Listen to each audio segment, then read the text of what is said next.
Oh boy, the wait is finally over. Season 3 of Shooting Lights Out is finally here. In the first episode, we're going to dedicate it to the women because they've been killing the game as of late. College basketball, the ladies has been getting it going. And then the WNBA had a blockbuster trade over the weekend that must be talked about. Season 3 of Shooting Lights Out starts right now.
Sound like some Viking music, don't it?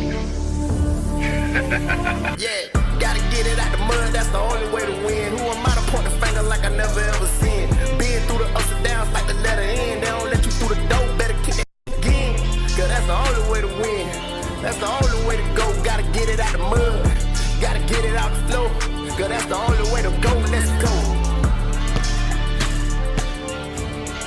Shooting Lights Out.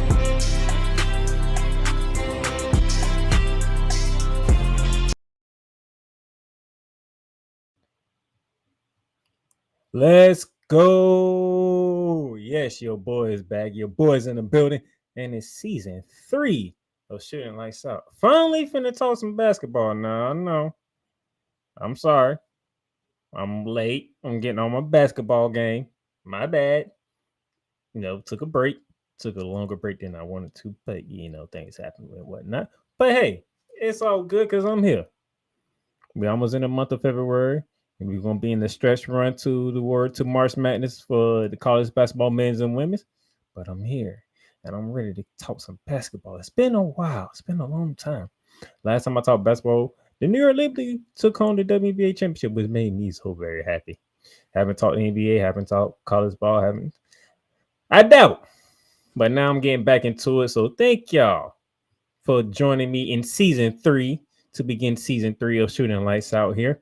And as you heard in the opening, as you see the show title, we talking women's basketball because that's all I want to do. Now, for disclosure, I haven't dove into Unrivaled yet. Heard great things about Unrivaled, but when I get time, I'm gonna dive into it. I'm gonna bring that into the show at some point, hopefully before it all ends. But I'm gonna bring that into it. WNBA free agent has begun. We're gonna get into them a little later on. Cause that blockbuster trade that took place last night. Oh my gosh, what a day. Gotta get into that. But first, we gotta talk college hoops with the ladies. Cause man, it's been a fun one to watch. When I've been able to catch some of the lady games, it's been fun to watch. The men's has been fun too. The men's has been fun as well. And I'll get to the men when I can. I will admit that has been fun as well. So I'm not going to poo-poo that one either. That's been fun to keep track of, if I'm being completely honest. But man, the ladies, we gonna find out who really wants it. Because with the ladies right now, man, it's been one to remember. So let's talk about it. The new rankings came out. Of course, UCLA is still number 1 at 20-0, followed by the reigning defending national champion South Carolina Gamecocks. The Notre Dame Fighting Irish The USC Trojans at 4, Texas running out the top 5 with UConn and LSU running out 6 and 7. The only reason why I'm showing these 7 is because these 7 right here, from what I've been seeing, from how people have been talking about the women's game thus far this season, these 7 should be in the Elite 8. These 7 right here should be somehow, somewhere in the Elite 8. Meaning they should be facing each other to get to the Final Four and facing each other to get to the national championship. And one of them of these 7 should be hosting the national championship. That's what I'm trying to tell you. Look at these. No more than 2 losses. UConn 19-2, Texas 20-2, Notre Dame 17-2, South Carolina 19-1, USC 18-1, LSU 21-1. And of course, UCLA 20-0. Let's start with the number 1 team in the country, the UCLA Bruins, 20-0 on the season, as we just mentioned. And this team right here, oh my gosh.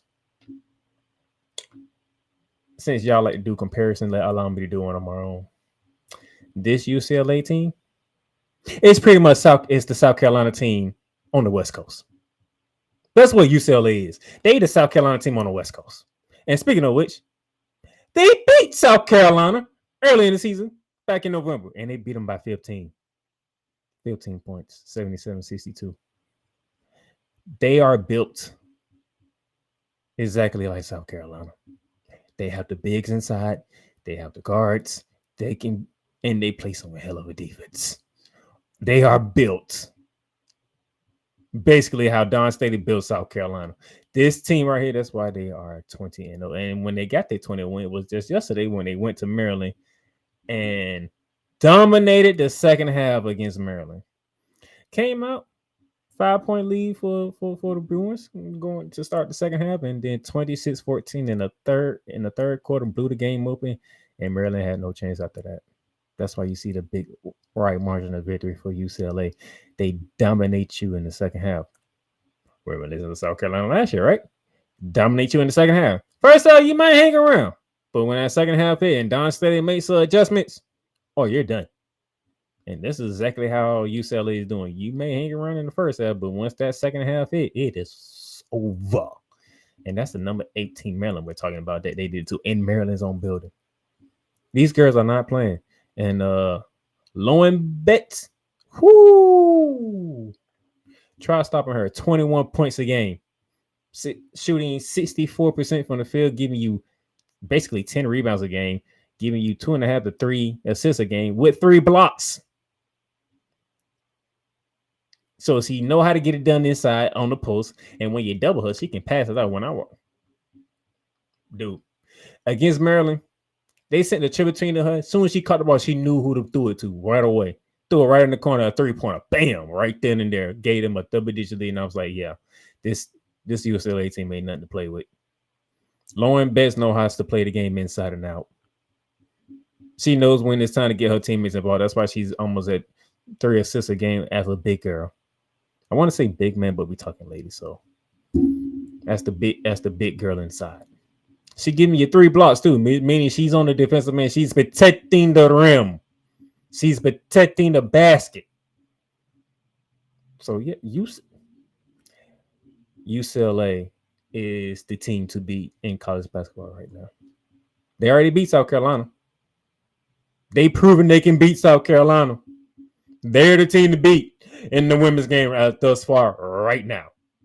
Now, how do you beat the team that's the team to beat? Well, number one, you are the reigning defending champion if you're the South Carolina Gamecocks. Even though you already lost to UCLA, you still are the reigning defending champions in South Carolina.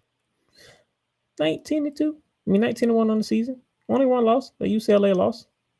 Okay, we got that. But this past Friday, look what you did to the 5th-ranked LSU Tigers, who suffered their first loss of the season. A 10-point victory. Between the second and the third quarter, you held them to 19 points, and you dropped 30.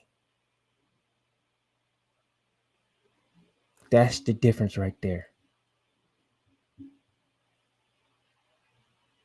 You have second quarter. You held them to 8 points. That's a abysmal second quarter. A total of 20 points scored in the second quarter is abysmal. But that is South Carolina and LSU basketball. That's what happens when you have Kim Mulkey and you have Don Staley go at each other. They make adjustments after the first quarter, and it's more defensive after that. And that's what you saw. Look, 22-21 in the first quarter, and then nobody reached 20 points in any other quarter after that. This is what the LSU South Carolina rivalry has become between Kim Mulkey and Don Staley. And we're all here for it. We're all here for it. And I seen a lot of people was talking about Kim Mulkey and her antics and what she said post game. She ain't lying. Found a lie. Don Staley knows how to recruit. When she gave Don Staley credit for recruiting her ass off to have the type of squad that she has. Especially with the NIL that's going on right now, you don't have to be a part of South Carolina anymore. You don't have to go to LSU anymore. You can go wherever the money is at now. But yes, South Carolina and LSU are still in the tops of the programs in college basketball. So yes, Kim Mulkey gave Don Staley credit's due. Now you might not like the way she said it, but she gave her credit. Y'all take everything so literally. Look at the meaning behind what she said. She ain't lying. Don Staley has a ridiculous roster. Those players, at least a good 7, 8 of them, can go somewhere elsewhere and be the lead dog of that team. But they want to be with South Carolina and Don Staley. So yes, ever since the loss to UCLA in November, I think it was the 5th game of the season. That was the 6th game for the Gamecocks, the 5th game for the UCLA Bruins because they went 5-0. The Gamecocks has been on one. They had to remind people that they are the reigning, defending national champions. And LSU got another reminder of that Friday night. And this team, look at this. Edwards is giving you 12.2 points per game. Flo Wheeler giving you 11.1 points per game. Pow 10.9 points per game. Basically 11 points a game. The whole team scores about 82 points per game. Between these three ladies right here, you're talking 34 points per game out of 82. That's 41 to 42 points. I mean, 42% of the team scoring. That means the rest of these ladies combined for 60% of the team scoring. Meaning they get it done as a unit. They get it done as a team. They play as a team. They work as a team. And that's what Don Staley brings to South Carolina. The team atmosphere. Look at it. Edwards, 5 rebounds a game. Okay. Then you have kids who giving you 7 to 8 rebounds a game. Watkins giving you 6 rebounds a game. They averaging almost 44 rebounds a game. They have basically 17 assists a game, meaning they are sharing the ball, and they come up with about 10 steals a game. You turn the ball over on South Carolina, you can call the lights out because they play defense in the Southeastern Conference under Don Staley. Oh, and by the way, almost 6.5 blocks a game too as a team. You're dealing with a team that can score 82 points a game. They rebound the hell of the basketball at 44 a game. They share the ball with about 17 assists a game. And then on the defensive side, you turn the ball over about 10 times because they getting 10 steals a game. And they rejecting your shot at 6 a game. That's a lot to deal with.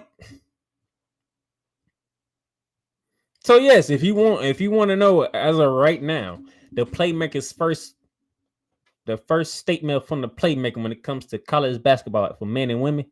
UCLA and South Carolina is on a collision course for the national championship. There you go. I said it. UCLA, South Carolina are on a collision course to meet for the national championship. They are by far the top 2 teams in the country. No questions asked. UCLA and South Carolina, 2 of the best teams in the game. And they are built basically the same damn way. So you're going to have to bring some power, some star-studded power to knock off UCLA, who nobody has done thus far, or South Carolina. The only team that knocked off South Carolina was UCLA. Because you know why? Because they are built just like them. So they can play the exact game that South Carolina plays, and it works to both advantages. But this is basketball we're talking about here. If there's a way to knock off a juggernaut like South Carolina or UCLA, you got to have superstars. And the first superstar on the list, it resides at Notre Dame. Okay. The Notre Dame Fighting Irish, the third team on the list. And we talking about this team has not already knocked off UConn when they was the second ranked team in the country. They knocked off Texas in the SEC ACC challenge, which was won by the ACC on both sides, by the way. And they are rocking and rolling. Okay, there is no denying that if you're gonna knock off a team like UCLA or South Carolina, you need a superstar. And one of the main superstars of the year for the 17-2 Notre Dame Fighting Irish, Hannah Hidalgo. This girl here is something special. You thought it was a Olivia Miles team, that quickly turned to Hidalgo's team because Hidalgo, second in the country in points per game behind a girl from Florida State, who, by the way, shout out to Florida State, going to Chapel Hill and upsetting the North Carolina Tar Heels. Got to give them love what love is due. Even I might be a Florida fan, but hey, those of you who know me, y'all know I tell it how it is. But Hannah Hidalgo, 25.4 points per game, 49% from the field, 43% from 3-point range. You don't want to put in the foul. You don't want to put in the foul line. She's 83% from the foul line. Oh, by the way, she's just not a guard that can do it all. She gets in that rebounds too. 6 rebounds a game. She give you about four assists a game and 4 steals a game. These are her numbers this season. When you came into the season, you was talking Paige Beckers because she decided to come back. You're talking Juju Watkins. Those pretty much the main two you was talking about. Oh, Fly J. Johnson too from LSU. Can't forget her. She's doing her thing, but I'll probably talk about her the next time I talk women's basketball. I just want to focus on the main 4 right now. Dude, Hannah Hidalgo has put her name in that category. And she, outside of Lower Beck, she might be the best player in the game. She out of Lower Becks, Hannah Hidalgo, Paige Beckers, and Juju Watkins. Hannah Hidalgo might be the best player in the game right now. That girl is something special. She went head to head with Paige Beckers, dropped her. She went head to head with currently the 5th ranked team. Let me go back to you. Let me show you. Went head to head with Paige Beckers, beat her. Went head to head against Texas, beat them in overtime. I don't think Notre Dame, the UCLA, and USC played yet, but if they did, I'd be mad because I missed it because I would have loved to watch that game. Actually, let me see. I think they probably did. Let me do some real-time research here. I know Juju and Paige got together. No, they haven't gotten together. Okay. But Hannah Hidalgo, that girl is special. And a player like her can pull off the unthinkable against South Carolina or UCLA the way that she's playing. And you still got Olivia Miles. And Olivia Miles has been more of a facilitator now because Hannah Hidalgo has been so spectacular this season. But Olivia Miles is averaging almost 7 assists a game. And with about 16 points a game. So you talking over 30 points per game between them two and a good 10 assists a game. Olivia Miles say, you know what? Hey, Hannah is on one. I'll just fall back and I'll be the facilitator. And I'll get my moments when they come. That's what's so amazing about this Notre Dame team. This Notre Dame team is something special. And Coach Ivey has done a phenomenal job since he became the head coach of Notre Dame. Just phenomenal work. So the 3rd best team in the country is the Notre Dame Fighting Irish. And then we get to the 4th best team in the country. The USC Trojans, a team that is filled with aspiration for big things at 18-1 because they have a dynamic duo. We're gonna call it what it is, a dynamic duo led by number 12, Juju. Now, UConn, they already lost to Notre Dame, and they also took an L to the Trojans, 72-70 out in Connecticut, by the way. And then we saw that UCLA beat Maryland, right? But it was USC who started the downfall the three straight losing streak of Maryland, because their first loss came to the Trojans.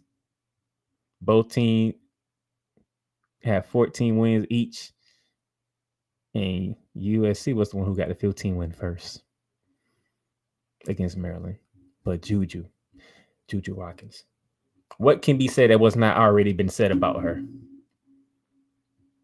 She's so young. We just waiting for the point that she's eligible to go to the WNBA, because everybody's salivating for her in the WNBA. Because we seen what Angel Reese did. We seen what Caitlin Clark did. We seen when we did get to see Cameron Britt before she tore her ACL, which now she's playing in the Unrivaled League, which is good to see her back on the court. We seen what the future bring it, and then everybody was just like, wait till Paige and Juju come, especially Juju. But now Hannah has thrown her name in that hat. We can't wait. I can't wait to see when Hannah comes out and she goes to the WNBA. What she gonna look like based on what she's doing this season. Okay, but Juju 24.8 points a game, almost 25 a game, shooting 46% from the field, 36 from 3-point range. Also shoot 83% from the free throw line. She's giving you almost 7 rebounds a game, 4 assists a game, along with 3 steals and 2 blocks. If you notice something, these girls that I'm highlighting get it done on the offensive end and the defensive end. They're just not one-sided. They are what we call two-way players. And when you say two-way players, that means they are good on the offensive end and they are just as good on the defensive end. That's Juju. That's Hannah. That's Loyd Bates. Okay? These girls are doing it well. And you have to be appreciative of that. The women's game has evolved to where you can enjoy. People are watching more of the women's game now than the men's game. That's both college and the pros. Think about it. People are fluctuated with the Juju Watsons, with the Hannah Hidalgos, with the Loyd Bates. Oh, and by the way, Juju got a teammate now. Kiki, the transfer from Stanford. Putting up 18 points per game, shooting over 50% from the field, damn near 80% from the free throw line, which is very dangerous. Do you understand the two man game or the two women game, the spread between Kiki and Juju right now with how they are playing? Not to mention 8 rebounds a game. So if Juju is averaging 25 and you have Kiki averaging 18, dude, that is 40. That's 43 points a game between the two, shooting over damn near 60% from the field, 80% from the free throw line together, and you combine it for 14 rebounds a game. I'm just letting you know. The top 4 teams I just highlighted, either the whole team is on one, or they have players that are stars or superstars that can get the job done. And look at it. Let's look at it. I ain't even get to Texas, who's the 5th ranked team in the country right now. And they have a girl by Madison Booker who is rocking the number 35. And if you know anything about Texas and you know the number about 35, you know who that reminds you of, right? And I watched her against Ole Miss on yesterday, and she was giving me KD vibes. The way she just took her opponent off the dribble and just pulled up in the mid-range like it was nothing to seal the game, like it was nothing. I'm like, man, look here. And we already know about UConn and Paige. Paige is back. Paige is starting to get back into her rhythm. Now, AZ Fudd had a dud last game. I think she only scored like 8 points. She was like 4 for like 20 or something like that. Not a typical AZ Fudd's game, but hey, these type of games have. But Paige back is getting it, and then they got another one that's coming up. Just saying. Sarah Strong. Oh my God, this girl here for UConn. She might be something to look at going forward when it comes to UConn, because she is balling. I haven't even heard of her. So I'm trying to figure out, with all these going around, how did Gino find this one? That's what I want to know, because Gino Auriemma, still one of the best coaches in the game, even though Don State is right there checking the crown from her currently, because Don State has been on one ever since she got to South Carolina. But the more I'm thinking about it, the more I'm looking at UConn is a problem. Texas is gonna be a problem. LSU, we know LSU gonna bounce back. They bounced back against Texas A&M, and they gave them one. But this Sarah Strong, For UConn, averaging almost 18 points per game, giving you 8 rebounds a game, 4 assists a game with 3 steals and a block a game. Shooting 58% shooting 59% from the field and 75% from the free throw line. Gino, he got another one. He got another one. So I'm just letting you know, the women's college game continues to get better and better and better. Gotta love it. Just know UCLA, South Carolina, Notre Dame, USC, Texas, UConn, LSU. Those 17 should be in the Elite 8. And then whoever else is the 18, let it be who it be. But those 7 right there, based on what this season has been, those should be the Elite 8.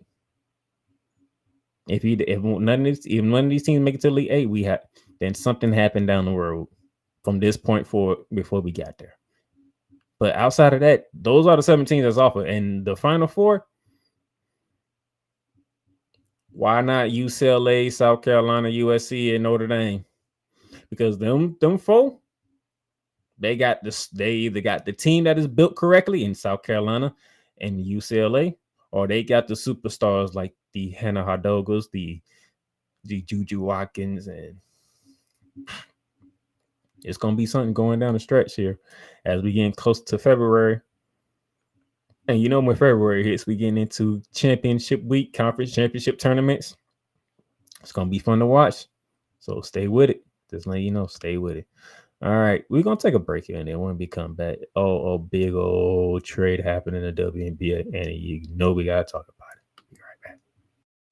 Everything Boston. I love you morons. New Kids on the Block, New Edition, Dear whatever the law firm is. Sincerely, the U.S. Supreme Court. Ben Affleck, Matt Damon. Go yourself again, Jason.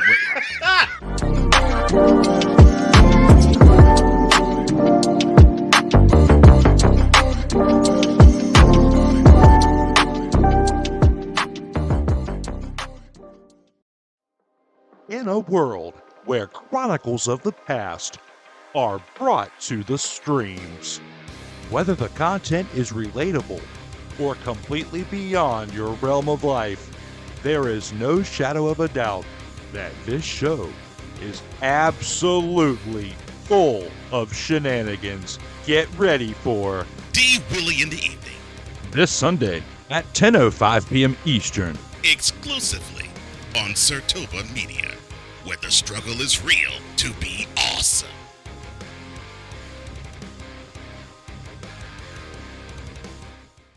WWE Shop is your online source for all things WWE. Be a part of the excitement and score wrestling gear for big events like WrestleMania or SummerSlam. From current superstars to legends, from Raw to SmackDown to NXT. Don't miss this chance to shop for the most awesome WWE merch. Shop for the best deals as well as WWE gift cards and save big on your favorite items. WWE Shop at Fanatics Experience. Cool McCain. You thought you wanted Gunther against Chad Gable, but you didn't. And I'm going to tell you why. Chad Gable would take everything that Gunther's done and bury it. The Playmaker. It was on site. AJ Styles walked out there, seen LA Knight. Oh, okay. And then LA Knight hopped out the car. Let's go. Break down everything in TNA, AEW, and all of the WWE programming. Join these two kings, monarchs of wrestling, live every Monday at 6:30 p.m. Eastern, 5:30 p.m. Central on the Play Caller Sports Talk YouTube channel. Oh, yes. The tradition, the pageantry, the spectacle, the history, the slut. Wait. I gotta rep my brother's stuff right. All my DMV soldiers, stand up! And welcome to the Commander's Gridiron Report. You want your Commanders to be repped right? Well, D. Willie is your man. Commander's Gridiron Report. Every Monday at 3:05 p.m. Eastern, 2:05 p.m. Central. Exclusively on the Sertoba Media YouTube channel. Music by J. Cool. Where my soldiers? Right side. Commanders. Where my soldiers? Left side. All right, ladies and gentlemen, welcome back to Shooting the Lights Out, the debut episode of Season 3 of Shooting the Lights Out. Thank y'all for tuning in. Those of y'all who want to know, Shooting the Lights Out is available on Spotify, Apple Podcasts, Amazon Music, iHeartRadio, 502 American Angel Radio. Yes, we are on the radio. And the Real Rise Radio will be making its return to the Real Rise Radio here very soon, as that I am back talking to my basketball people. Now, with that being said, the WNBA. As I mentioned earlier, the New York Nibley won the title back in September. It was a great thing. Now we are in the off season with us. YD on the rivalry is starting for the 3-on-3. Can't wait to get into that and talk about that on this show. But something happened last night, and it was crazy. A blockbuster trade took place involving, that's right, Jewell, Loyd, and Kelsey Plum. Around 8:34, as the AFC Championship game was going on between the Buffalo Bills and Kansas City Chiefs, this news popped up. Jewell, Loyd to the Aces, Kelsey Plum to the Sparks in the trade. And what was that trade you said? Well, the Las Vegas Aces acquired Jewell, Loyd from the Seattle Storm and the number 13 pick in this upcoming draft from the Los Angeles Sparks. The Sparks grabbed Kelsey Plum from the Las Vegas Aces and the number 9th pick in this upcoming draft, along with the 26th second round pick from the Seattle Storm. And then the Seattle Storm grabbed Lee Yui and the number 2 pick in this upcoming draft and a first round pick from next year's draft from the Las Vegas Aces. But the main thing is, it is Jewell, Loyd to the Aces and Kelsey Plum to the Sparks. You have Jewell, Loyd now. The Gold Mamba, as she was named at Seattle, is now teaming with Chelsea Gray, Jackie Young, and Angel Wilson, with Becky Hammond still the head coach of the Las Vegas Aces. Wow. Do y'all understand what this means for Jewell, Loyd? Do you understand that means Jewell, Loyd don't have to worry about handling the basketball as a point guard anymore? She can go back to being a shooting guard and being the gold mama that we know that she can be, and just get the ball in her spots and go to work the way that she would. Because you have the point guard and Chelsea Gray still leading the way, and then you have the most dominant, and you have the best basketball player in the game in Angel Wilson, the reigning defending WNBA MVP. Should have been the defensive player of the year, but hey, didn't go that way. You have the gold mamba, the point guard, and you have the best player in the league, all on one team. And then if Jackie Young wants to get back to where she was 2 years ago, because last year was a little off year for her, and Jackie Young becomes the fourth member, and they have a big four yet again. And then you have one of the greatest coaches in Becky Hammond coaching the team. And then they have the the 13th pick in the draft. Who knows what that will turn into? This is the Las Vegas Aces here that we're talking about. The two-time WNBA champions. Y'all tell me what y'all think Jewell, Loyd to the Aces mean. If they ain't the favorites to go back, I don't know who is. You can say Minnesota, you can say New York, and I am a Liberty fan. But damn it, this trade right here, the Aces are the go-to favorites to win the title now. And then you have the Los Angeles Sparks. You are dropping Kelsey Plum to a team that has Derica Hamby, who is a beast inside, Not the Asia Wilson level, but she is a beast inside. You're bringing back Cameron Brate, who was leading the league in shot, not leading rookies, leading the league in blocked shots before she tore her ACL, and she's coming back. And then you have Rakita Jackson, who hopefully with the new coach that they have, they will let Rakita cook. Because Kurt Miller did not let Rakita cook. Every once in a while, he let her cook, and she cooked. Rakita Jackson, it is a bona fide scorer. Okay? Let Rakita cook. Do they still have a Lexi Brown out there in LA? Because they still got Lexi Brown. Oh my god, but man, the Aces and the Sparks both got better instantly. Instantly, they both got better, which is fine to say because the Vegas Aces, you ain't know how much better they can get. You just dropped the gold mama in there. Well, damn, didn't think about that. And now the Sparks get better because now you add another veteran to pair with the Utes. You have the Weekend Hammett that can mentor Cameron Brate. Now you have Chelsea Plum that can mentor Rakita Jackson. Oh my man. It depends. Now, if the coach will let these girls ball, the Sparks were gonna be a problem this upcoming season. And remember, the free agency just started. So we don't even know what other moves that's going to be made right here. Now, before I go in, let me give you the perimeters of this whole tight trade because I want people to understand the details of this trade because technically this trade is not official until for the next 5 days. Technically, the trade doesn't go in until February 1st, which is Saturday. But let me tell you how this trade worked. And so let me go to the ESPN article here and let you know how this trade worked, so that everybody has a clear understanding how this works. So bear with me a moment.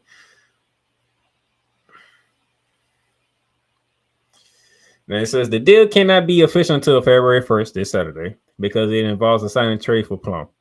Plum entered the offseason as a free agent. Yes, he did. And indicated that her time in Vegas as part of the championship winning core alongside Asia Wilson, Jackie Young, and Chelsea Gray was coming to an end.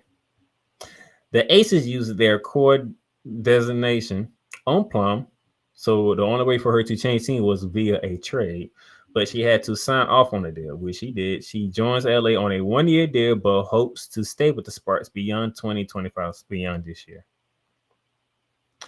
This is the first trade involving multiple number one overall picks. Jewell was drafted number one in 2015 to the Seattle Storm. 2 years later, Kelsey Plum was drafted number one overall to the then San Antonio Stars that became the Las Vegas Aces.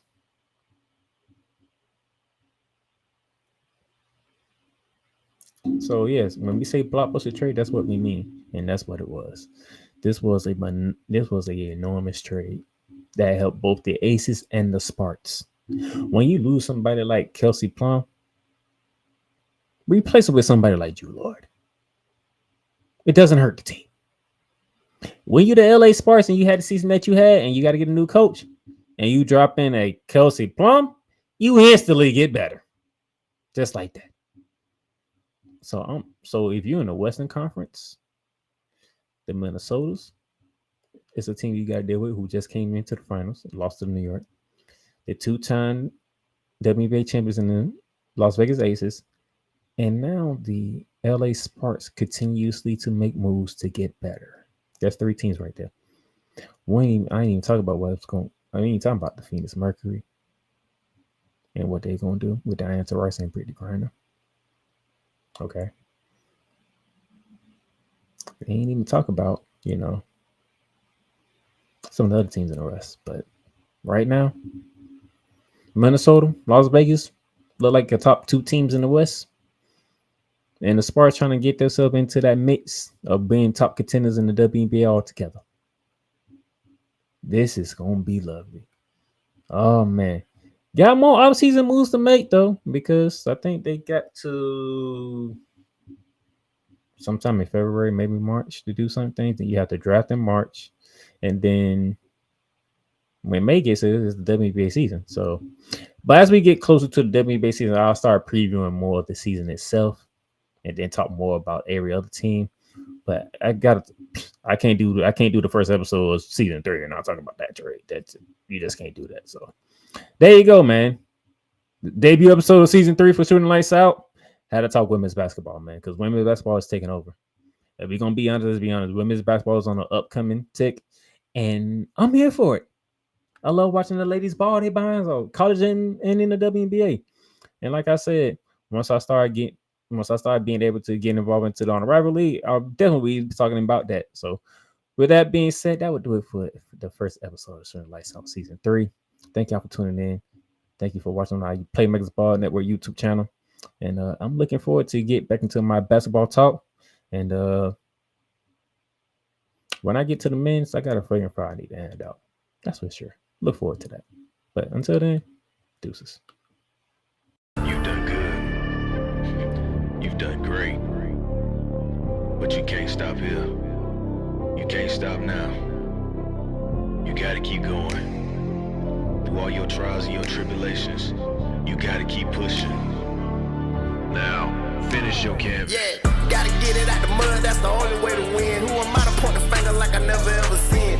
Been through the ups and downs like the letter N. They don't let you through the door, better kick that again. Cause that's the only way to win. That's the only way to go. Gotta get it out the mud. Gotta get it out the floor. Cause that's the only way to go. Let's go. Thank you for tuning in to today's episode.